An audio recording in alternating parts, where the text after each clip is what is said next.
All right. Good morning. Good morning. Welcome. Welcome to the program. I have a new way of introducing myself. Okay. I'm Chimsaga. I am a mother of 4 Igbo children. Okay. 2 girls and 2 boys. Yep. You know, and a wonderful Igbo husband. I'm so excited. And I am from the great Igbo nation. And I'm in economic exile in Houston, Texas. Wow. Well wrapped up. Oh, yeah, that's who I am because I'm getting so excited. I did my DNA and I have these Igbo cousins here in America. They get so excited when they meet me.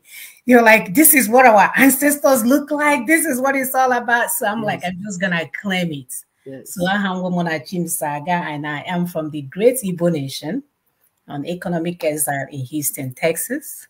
And I will be raising 4 great, smart Igbo children. Yep. Welcome to the program. Thank you. Thank you. Thank you, our viewers. Thank you, those that have seen this video for the first time. We are here for you so that we can talk together, reason together, because this is moments of critical thinking.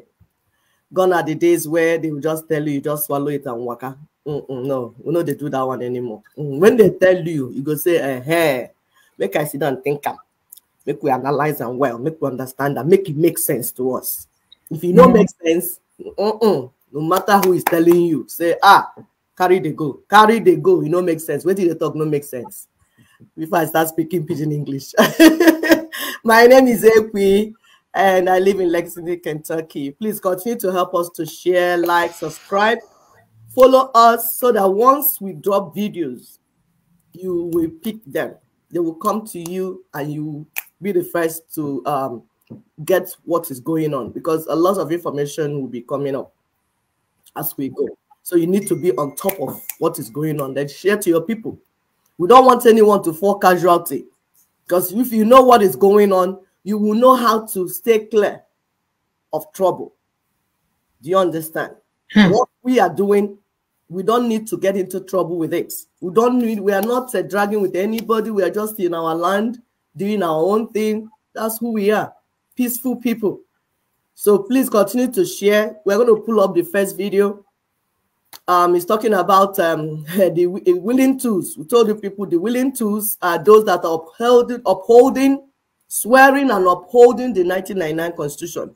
And their supporters, whether they are singing for them or sharing the money with them, whatever they are doing with them, they are family members. These are the accounts of our land.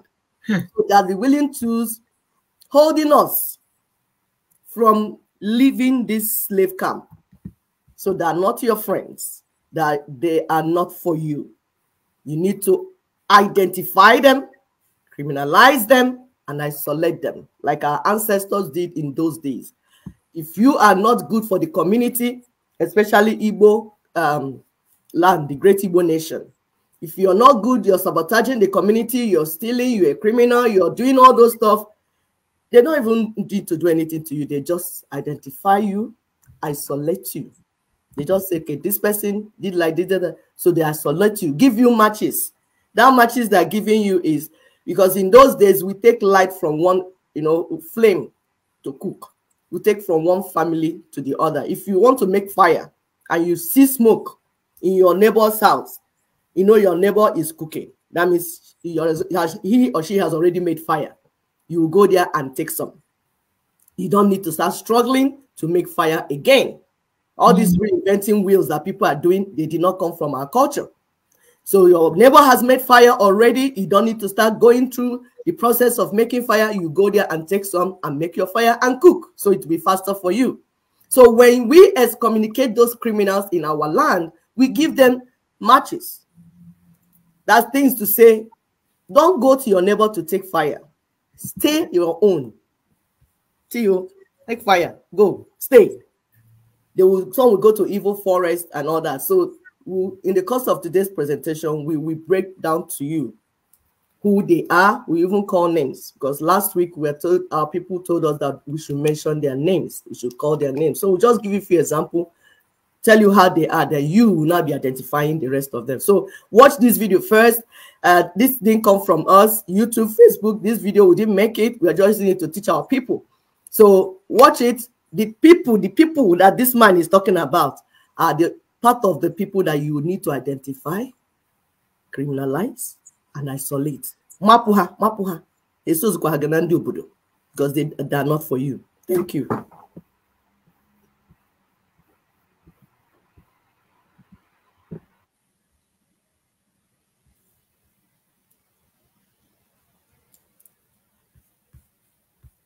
Create a conscience where there is none, and to cause conscience to disappear where it does exist. As our pastors are the one now destroying Christianity. It is not in doubt that religion is the opium of the masses, and a lot of false prophets have taken advantage of this to deceiving unsuspecting followers for their own benefit. In Nigeria today, ditto Africa, magicians have taken over the house of God, and they parade themselves as prophet of God, while in actual sense, these people are all prophets of Baal. To them, Christianity starts and ends with giving, as they steal in the name of the Lord. The bigger your problem, the bigger you are told to donate. Challenge God and see if he will not offload his blessings upon you, they say. Yet, you never ever feel challenge common government when they steal your money every day, but they tell you to challenge God. You believe them, you believe you can believe anything. Why is it upon a scam? Beware of false prophets who come to you in sheep clothing, but inwardly and ravaging wolf. That's what the Bible says. What God cannot do does not exist. And a lie. There are billions of things God cannot do. God gave you a brain, he cannot do the thinking for you. For most of them, religion is nothing more than a substitute for malfunctioning brain. So that's why they remove your ability to do critical thinking and create fear around you, then say miracle to you. That fear, the key that unlocks the pocket of the rich and the poor and gullible. They tell you, even though I walk through the valley of the shadow of death, I will fear no evil, but the Lord is with me. Yet they drive around with bulletproof cars and number of mobile police, enough to form a battalion, as they frighten you not to give to the poor woman in the village who they claim is a witch, that will take your gift to coven and tie your destiny. So rather bring it to the church so that the pastor will lay hand on it and before he gives it away. All on a job. That's 419 mentality.